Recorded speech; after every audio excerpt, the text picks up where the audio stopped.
नमस्कार, BDV news के इस बुलेटिन में आपके साथ मैं हूं स्वाति। शहर से जुड़ी खबरों को देखने विस्तार से, लेकिन सबसे पहले एक नजर डालते हैं हेडलाइंस पर। दैनिक भास्कर समर कैंप में वेडिंग एवं बॉलीवुड डांस क्लास का हुआ समापन। क्लास के अंतिम दिन भी गीतों की धुन पर थिरके प्रतिभागी। मेडिकल स्थित गर्ल्स हॉस्टल में घुसा 7 फीट लंबा सांप। सर्प विशेषज्ञ ने सांप को पकड़कर जंगल में छोड़ा। और इंदिरा मार्केट नगर निगम जोन कार्यालय के पास मिला अज्ञात युवक का शव। जांच में जुटी पुलिस, मृतक की शिनाख्ती के प्रयास शुरू।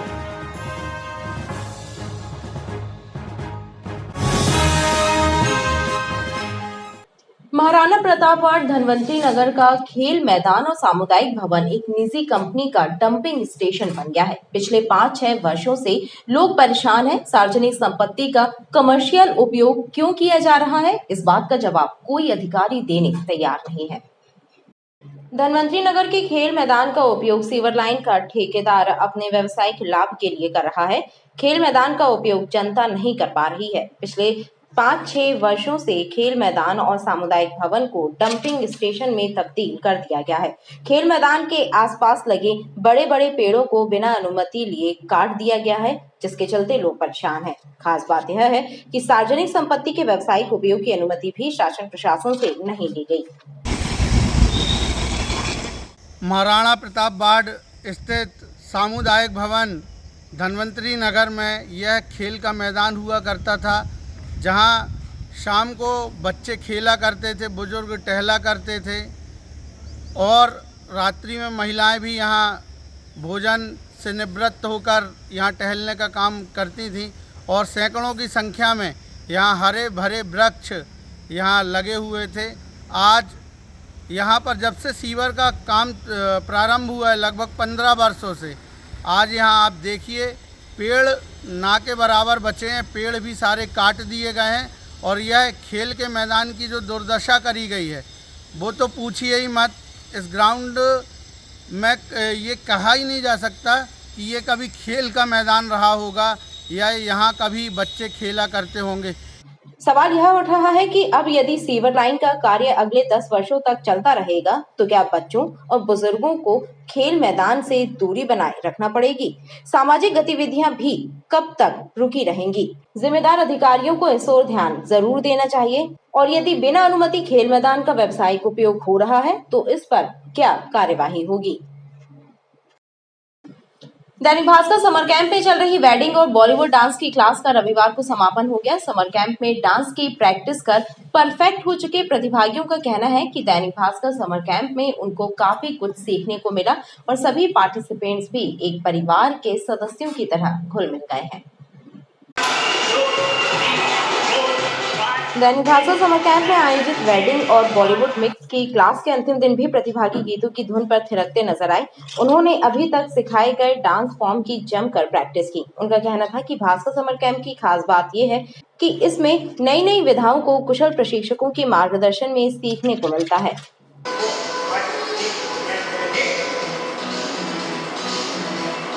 वेडिंग डांस पे है, कुछ बॉलीवुड स्टेप्स के साथ साथ में हमने जो भी सॉन्ग किए हुए हैं वो बढ़िया किए हैं इन लोगों ने।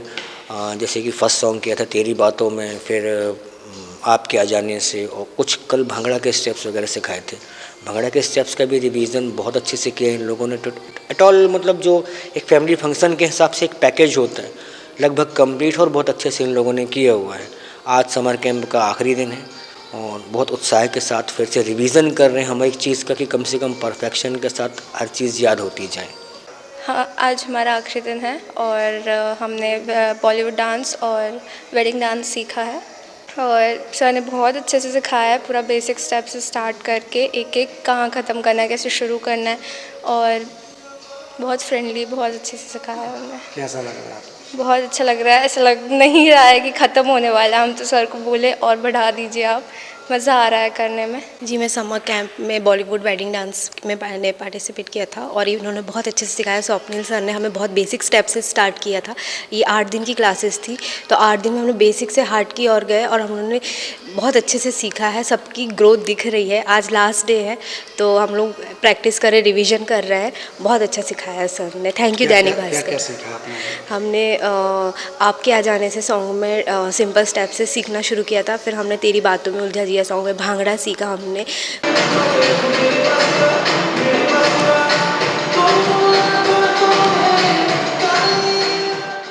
मध्य प्रदेश खो खो संघ के चुनाव संपन्न हुए, जिसमें 11 पदाधिकारियों को निर्विरोध चुना गया। नई कार्यकारिणी अगले 4 वर्षों तक खो खो के उत्थान के लिए कार्य करेगी।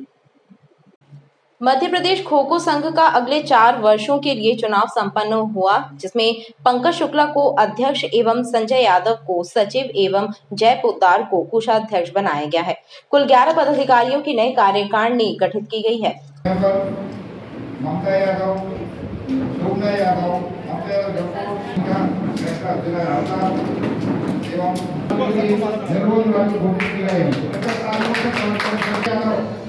मध्य प्रदेश में सभी जिलों से आए हुए प्रतिनिधि सदस्य चुनाव में भाग लेते हैं।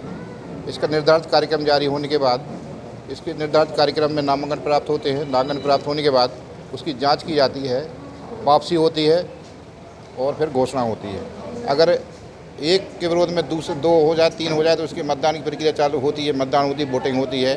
लेकिन इस बार चुनाव हुए 4 साल के लिए हुए हैं, चुनाव कराए गए। सभी जितने भी 11 उम्मीदवार थे सभी के विरोध में कोई उम्मीदवार खड़ा नहीं हुआ, सभी निर्विरोध निर्वाचित हुए हैं।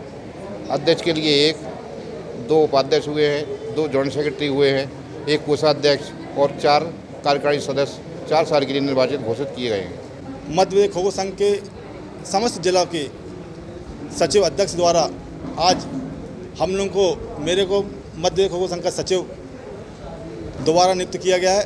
हम उनको तहे दिल से शुक्रिया अदा करते हैं और हमारा जो हाउस है आगामी जितने भी टूर्नामेंट होंगे उनको जूनियर सीनियर जैसा हमको बना के रखा है सेक्रेटरी, हम उसी तरह सेवा करेंगे उनकी। और बच्चों को अभी हमारा अल्टीमेट खो खो भी कल से स्टार्ट हो रहा है, उनको भी मध्य प्रदेश खो खो संघ tracksuit, T shirt, mat shoes सभी प्रदान कर रहा है। मध्य प्रदेश खो खो संघ के पदाधिकारियों ने बताया कि 27 मई से जबलपुर में प्रदेश स्तरीय खो खो प्रतियोगिता प्रारंभ होने वाली है। इसमें 200 से ज्यादा खिलाड़ी हिस्सा लेंगे।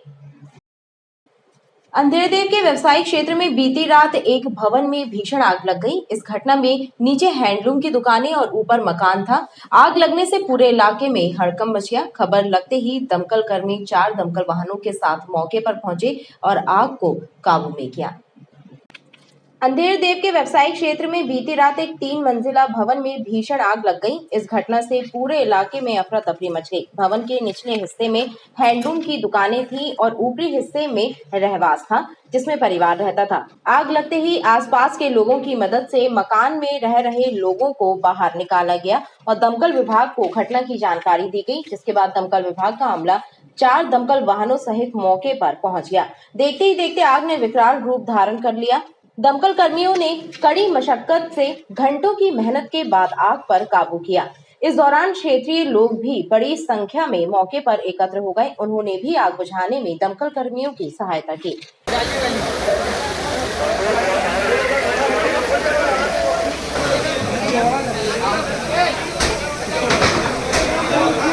ये अंधेरदेव के पास है, स्पोर्ट्स सेंटर के सामने वाली गली में अतुल जैन जी के यहाँ पे आज ये शॉर्ट सर्किट की वजह से आग लगी हुई है, जिसके लिए यहाँ ये उनका हैंडलूम का काम था, होलसेल का। अब इसका अंदाज़ा लगाना तो मुश्किल है, क्योंकि व्यापारी तौर पे अगर देखेंगे तो कम से कम 20 से 25 लाख का उनका नुकसान तो हुआ है और उनकी पूरी गृहस्थी मतलब 3 मंजिल में आग लगी है।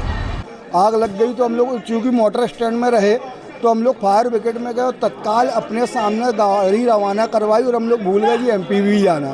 तो इधर आए तो फायर ब्रिगेड ने काम तो चालू कर दिया रहा, कहीं ना कहीं बिजली विभाग का आदमी आने में लेट हो गया और दूसरी आग भड़क गई तो इनकी लगभग पूरी दुकानें, ये 2 दुकानें देख रहे हैं, जल के खाक हो गई। क्षेत्रीय लोगों ने बड़ी भरकर प्रयास किया, चूँकि ताले मजबूत रहे, शटर मजबूत रही, उसको खेलने में मतलब आजू बाजू के घर के लोगों को बाहर निकाला। एक बीमार अम्मा रही, उनको निकाला। और इधर के जो लोग रहे नीचे दुकान, ऊपर निवास रहा तो पूरा परिवार के आदमी निवास रहा, गहरी नींद में सो रहा।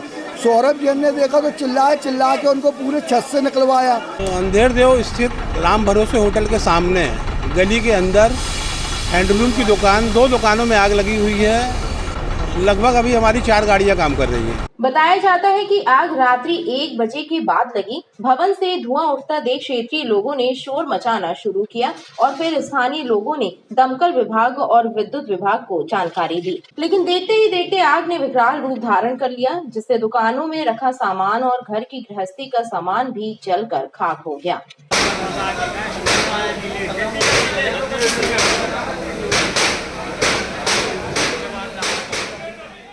रात को 1-1:15 बजे करीबन यहाँ पे एकदम अचानक शॉर्ट सर्किट या कुछ कारण अभी कुछ ज्ञात नहीं है, आग एकदम भड़क गई। जैसे ही लोगों को पता चला, तत्काल में फायर ब्रिगेड एवं एमपीवी वालों को सूचना दी, जिनने मौके पे आके आग पे अभी काबू पा लिया है और आग बुझ गई है और कार चालू है। दुकानदार होंगे वो बता सकते हैं कि उनका क्या माल था, क्या था। लगभग पूरे घर में ऊपर रहते थे भी रहवास में और पूरी दुकान दोनों में आग लग चुकी है। खास बात यह थी कि जिस भवन में आग लगी वह एक सकरी कुलिया में था, जिससे आग पर काबू पाने में दमकल विभाग के कर्मचारियों को परेशानी भी हुई। हालांकि आग को काबू कर लिया गया, जिसके बाद लोगों ने राहत की सांस ली। आग लगने की वजह का पता लगाया जा रहा है। कर्मचारियों की लंबित मांगों को लेकर आंदोलन की रूपरेखा तैयार करने के लिए वेस्ट सेंट्रल रेलवे एम्प्लॉइज की अहम बैठक संपन्न हुई। बैठक में निर्णय लिया गया कि विभिन्न मांगों को पूरा कराने के लिए धरना प्रदर्शन एवं गेट मीटिंग आयोजित की जाएगी।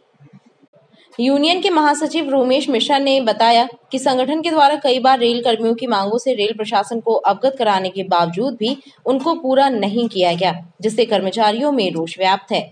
Waste Central Railway Employees Union द्वारा लगातार जो कर्मचारियों की लंबित मांगे हैं उनको लेके आज विशेष बैठक आयोजित की गई है। भविष्य में हमने एक संघर्ष की रूपरेखा बनाई है।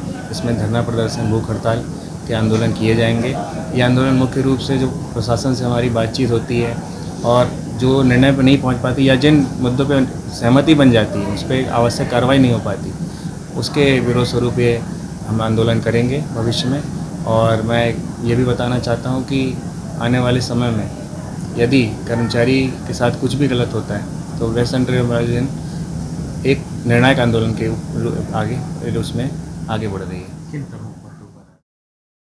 शास्त्री नगर बाजनावर क्षेत्र में एक सब्जी विक्रेता के साथ मारपीट कर दुकान एवं मकान में तोड़फोड़ किए जाने का मामला सामने आया है। पीड़ित पक्ष का आरोप है कि क्षेत्र के कुछ बदमाशों ने इस घटना को अंजाम दिया है और दुकान एवं मकान में रखे नगद रुपए भी ले गए हैं। शास्त्री नगर बाजनावर क्षेत्र में सब्जी की दुकान लगाने वाले मुन्ना सोनी के साथ क्षेत्र के सचिन सोंधिया और उसके साथियों ने मारपीट कर दी एवं दुकान में रखी सामग्री को भी क्षति पहुंचाई, जिसकी शिकायत तिलवारा थाने में की गई।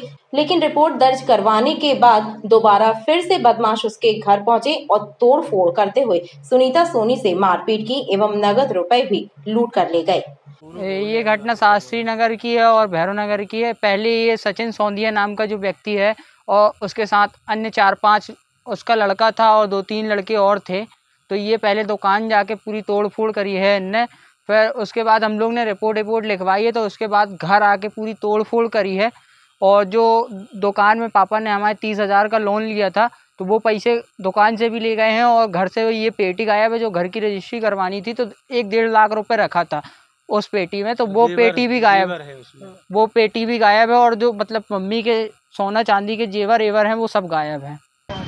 बच्चों की बहसबाजी हुई थी, वो बच्चों से निपटता। हमारे घर तोड़ने का, हमारे सामान तोड़ने का, सामान ले जाने का, सोना चांदी जेवर पैसा वैसा सब हमारे पेटी में था।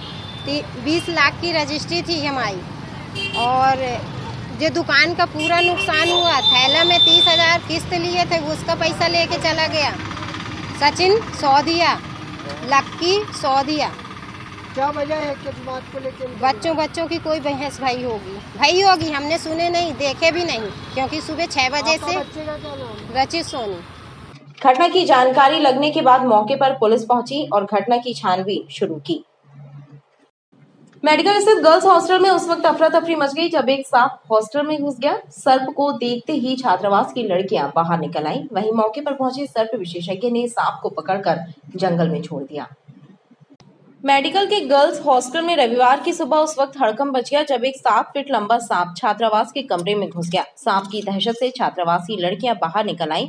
वहीं वार्डन ने सर्प विशेषज्ञ को उसकी सूचना दी, जिसके बाद सर्प मित्र ने हॉस्टल पहुंचकर सांप को पकड़ा और उसे तिलवारा घाट के आगे जंगल में छोड़ दिया। बताया जा रहा है कि सांप धामन प्रजाति का था।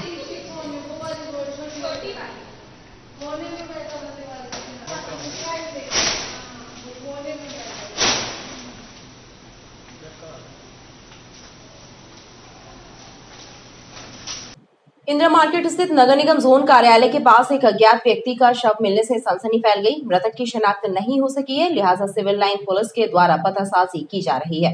बहरहाल ऐसे कयास लगाए जा रहे हैं कि युवक काफी नशे में था और संभवतः उसी की वजह से उसकी मृत्यु हुई, लेकिन मृत्यु की स्पष्ट वजह पोस्टमार्टम रिपोर्ट के बाद ही पता चल सकेगी। इंदिरा मार्केट स्थित नगर निगम जोन कार्यालय के पास एक युवक का शव मिलने की घटना सामने आई है। स्थानीय जनता ने इसकी खबर 108 एम्बुलेंस को और सिविल लाइन थाने में दी, जिसके बाद युवक के शव को जिला अस्पताल लाया गया और वहां से मर्चरी में शव को रखवा दिया गया है। फिलहाल मृतक की शिनाख्त नहीं हुई है। प्रत्यक्षदर्शियों के अनुसार युवक काफी नशे में था और देर रात वहीं सोया था। सुबह देखा तो उसकी सांसें थम चुकी थी। ये गोकुल दास में अज्ञात व्यक्ति रात को आया, दारू शराब पी के लेट गया था। उसके बाद सुबह उठ नहीं पाया, इसकी डेथ हो गई थी तब तक। तो वहाँ बहुत बड़ा ग्राउंड है, तो ग्राउंड में सो गया था, तब पता नहीं चला। सुबह वो गार्ड देख रहा था तो उसको तब जाके पता चला उसको। तो क्या नशा वगैरह किया था क्या? हाँ, दारू पिया था वो। बहरहाल पुलिस के द्वारा मामले की जांच की जा रही है। खबरें लगातार जारी हैं, आप देखते रहिए BTV न्यूज़।